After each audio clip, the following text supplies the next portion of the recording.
Pozdravljeni vrtičkarji, danes vam bomo predstavili nekaj idejnih zasaditev žive meje. Živo mejo lahko zasadimo na več načinov. Lahko uporabljamo iglavce ali listavce. V našem primeru imamo tukaj gaber, ki prav tako zagotavlja dobro in kakovostno živo mejo.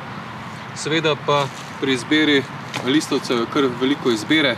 Izbiramo lahko med fotinjo, klasičnim ligustrom, drenom. Zelo lepa živa meja je tudi s trave, aronijo. Na voljo pa je seveda kar nekaj drugih rastlin. Jaz predlagam, da si preberete tudi članek in enostavno odkrijete, katere rastline so še primerne za živo mejo. No, kar se tiče iglavcev, je izbira dokaj široka. Jaz imam seveda najraje živo mejo kar iz tise. Ta je dokaj prijetna, lahka za rez, režemo jo večkrat na leto, po drugi strani pa tudi nima kakšnih bolezni in škodljivcev. Na voljo so tudi številne druge rastline. Predlagam, da se vrnemo kar sajeni žive meje z gabra. Sadilna jama naj ne bo preširoka, pregloboka. Najbolje je, da jo sadimo na nivo, kakor je bila sajena v loncu. In seveda sadilno jamo povečamo tam za 10-15 cm globino in širino, da se sadika bolje vraste.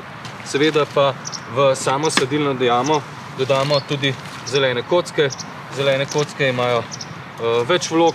Glavna vloga je zadrževanje vode, se pravi, porabimo manj vode za zalivanje v začetnem obdobju. Rastlina pa kasneje v vegetaciji razvije boljši koreninski sistem, se boljše razrašča in seveda uporabo zelenih kock priporočam tudi pri sajenju sadnega drevja, pri sajenju grmovnic in navsezadnje tudi trajnic. Tako da izbira je dokaj široka, se pravi, na ta način poskrbimo, da bodo rastline kar optimalno preskrbljene z vodo, ki je seveda voda je najbolj potrebna v tistem poletnem času, ko je suho, ko je vroče. Kar pa se tiče rezi, pri živih mejah skrbimo za to, da jih redno režemo. Še najbolje je, da res opravimo v spomladanskem času, potem v zgodnjem poletnem času, v jeseni. Rez žive meje seveda prilagodimo posamezni vrsti rastline. Običajno jih režemo 3-krat na leto. Vsi tisti, ki pa želite imeti lepo, prikupno živo mejo, posebej iz tise, recimo, pa jo režete tudi 5-krat na leto.